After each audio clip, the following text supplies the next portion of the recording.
I'm Meredith Aldis, and thank you for watching this edition of the Fox 7 Austin CrimeWatch digital exclusive. We're taking a look at some of my stories as well as some other crime stories that have made headlines recently in our area. An InfoWars employee was shot to death in Southeast Austin on March 9th, according to one of his friends. Austin police say so far no arrests have been made. This is the last picture Yeka Aaron took with Jamie White. It was Thanksgiving, and although White wasn't from Texas, he found a core group of friends to spend the holiday with. His friends here were more like his family because he didn't have anybody else here. White was a writer for InfoWars in Austin. He definitely liked to stand for truth, and he spoke up for what he believed in. Sunday night, Aaron says White stayed late at work. Literally right when he got home, all that happened.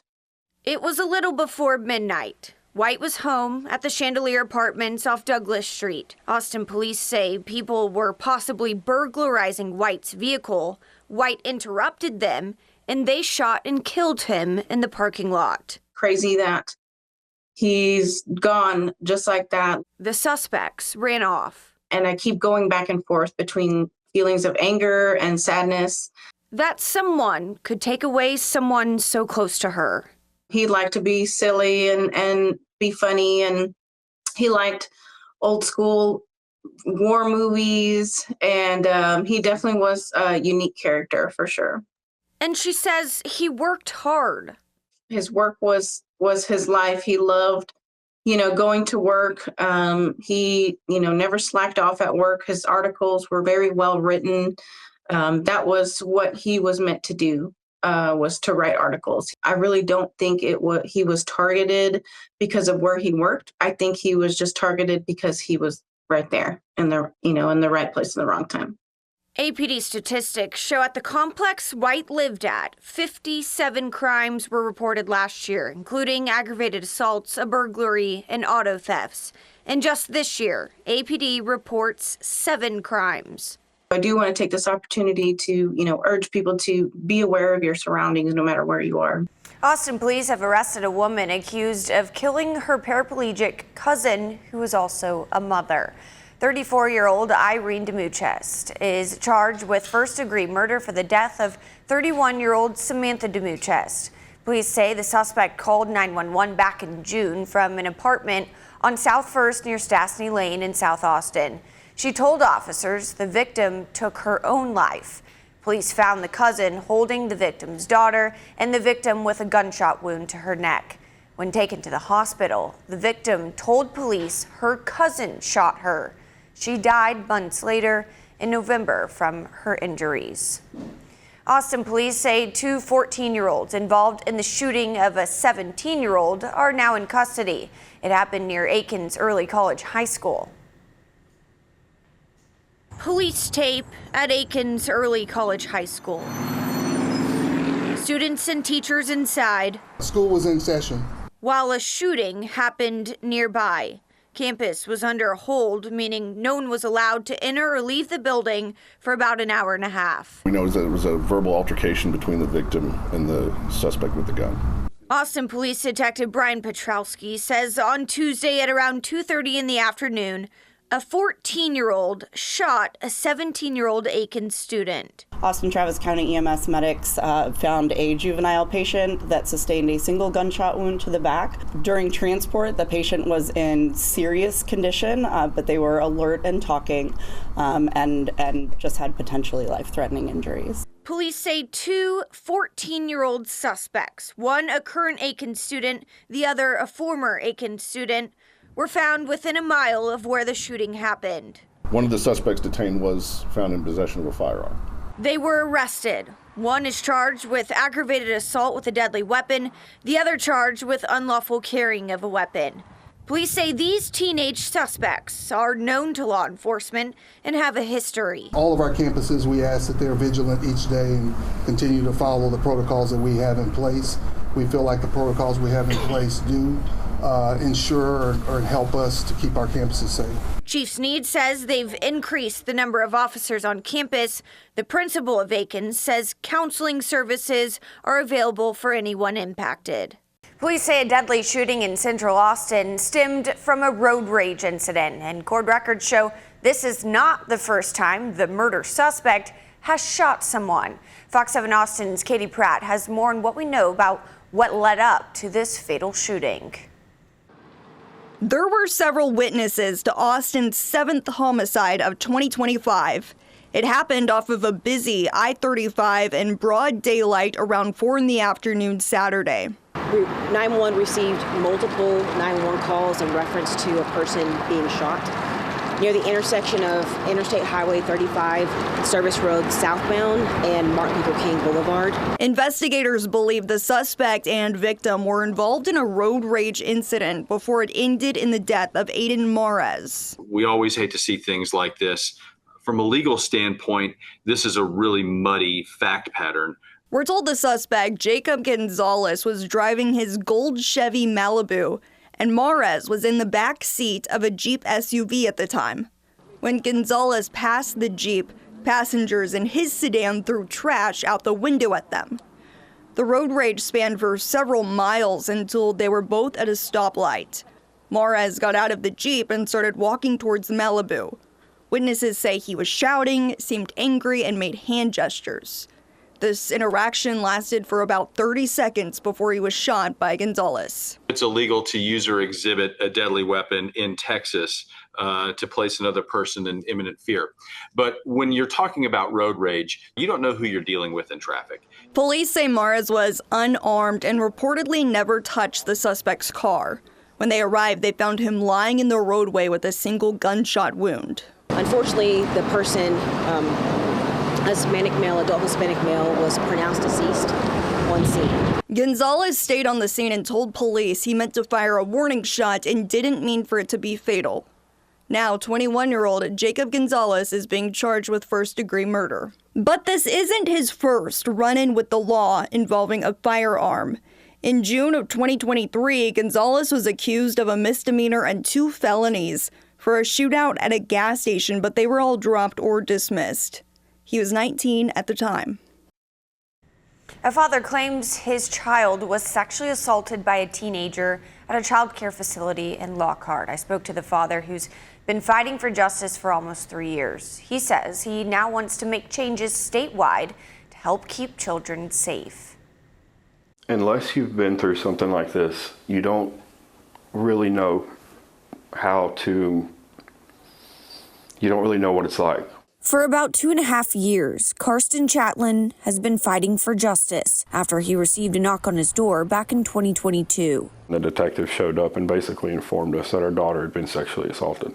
He says it happened at the Children's Center of Lockhart, known locally as Connie's Kids. You assume that your, children are going to be safe, and to find out something like this happened, and it's a horrible feeling. It's very, very overwhelming, life-changing. In September 2022, 4 people were arrested, a 13-year-old male for aggravated sexual assault of a child, and 3 adults, Connie Mendoza, Christina Maya, and Rafael Santamaria. Caldwell County District Attorney assured us, that we didn't need to contact the news, we didn't need to speak to the news, that it would compromise the case, and that they were going to prosecute to the full extent of the law. And that does not seem like that's what's happening in this.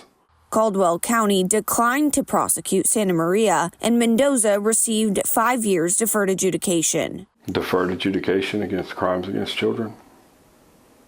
I don't think that would sit well with me or every parent in the state of Texas. Amaya will be sentenced by a judge on March 27th. I hope she sees jail time. She should. And I hope that, they never have an opportunity to work with children again. Documents reveal the Children's Center of Lockhart had a history of reported deficiencies, with more than 65 since 2017. The center's license was revoked in January 2023. It's a small feeling of accomplishment having that place shut down. Chatelain is now on a mission to make it mandatory in all child care facilities in Texas to have a video monitoring system for parents to be able to watch what's going on. This currently isn't required by Texas Health and Human Services. If there's a daycare out there that doesn't have cameras, for you to be able to log in and see what's going on with your child, you need to ask yourself why. Why don't they have cameras? And do your research. I don't want anybody to go through this. Chatelain says thankfully his daughter is doing fine. Pflugerville police are investigating a shooting that killed 2 people and injured another. It happened just after midnight on March 10th at a residence on Orchard Park Circle. When officers arrived, they found 2 men dead and a woman who was injured. She was taken to a hospital in critical condition. Police say the suspect is dead. So far, no word on what led up to this shooting. And a 17-year-old was severely injured after a fight at the Houston Rodeo Carnival area. It was one of many brawls involving young people. Fox's Sherman DeSalle has more.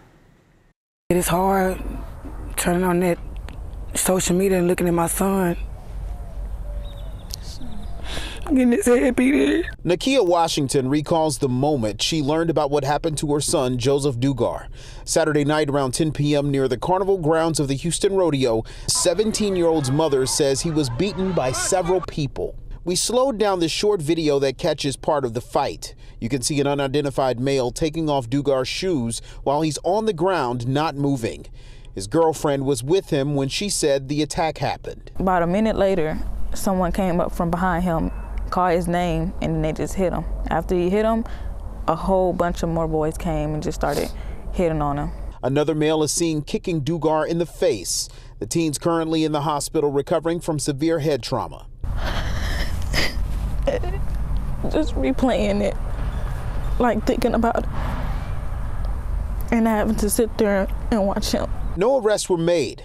That wasn't the only fight involving young people at the rodeo over the weekend. Other videos have surfaced online, making security a concern for families like Dugar's. The rodeo responded with their latest statement saying, in part, the safety of our guests is our #1 priority. We collaborate extensively with local, state, and federal law enforcement agencies, first responders, and private security firms to ensure protection throughout our events. Big events like this, it needs to be more security around these kids. It's the protection of these kids. Like I said, my son could have lost his life that night. Watch your surroundings. Everybody is not your friend. Everybody's not your friend. The Austin police chief hopes to end the city's officer shortage in the next couple years. She gave us an update on where the numbers stand as the newest officers recently took their oaths. Fox 7 Austin's Angela Shin has the details.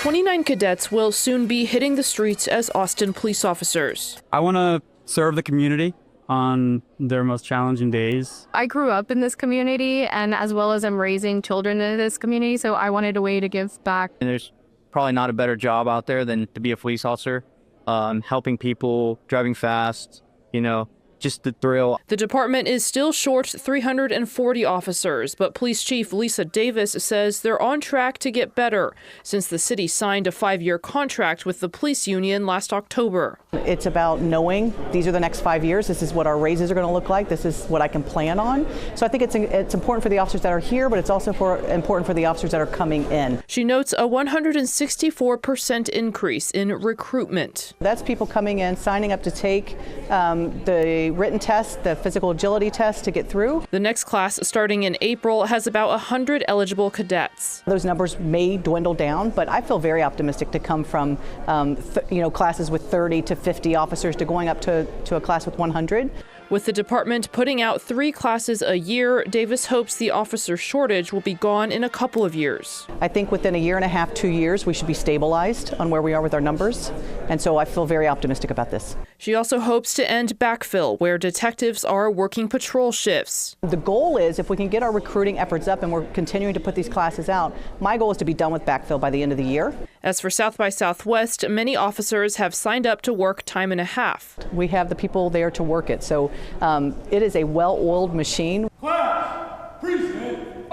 Meanwhile, these cadets are ready to get started. Just a super exciting time to just get out there and, try and do our best. Angela Shen, Fox 7 Austin News. For more on the stories featured in this episode, you can head to our website, fox7austin.com, and click on the CrimeWatch section at the top of the page. Make sure to watch my CrimeWatch stories premiere each Monday on Fox 7 Austin News at 9. You can watch on our Fox Local mobile and connected TV apps. They're free to download, and you can stream the news on your phone as well as multiple platforms like Roku and Apple TV. Thanks so much for watching this edition of Fox 7 Austin Crime Watch Digital Exclusive. Don't forget to subscribe to the Fox 7 Austin YouTube channel.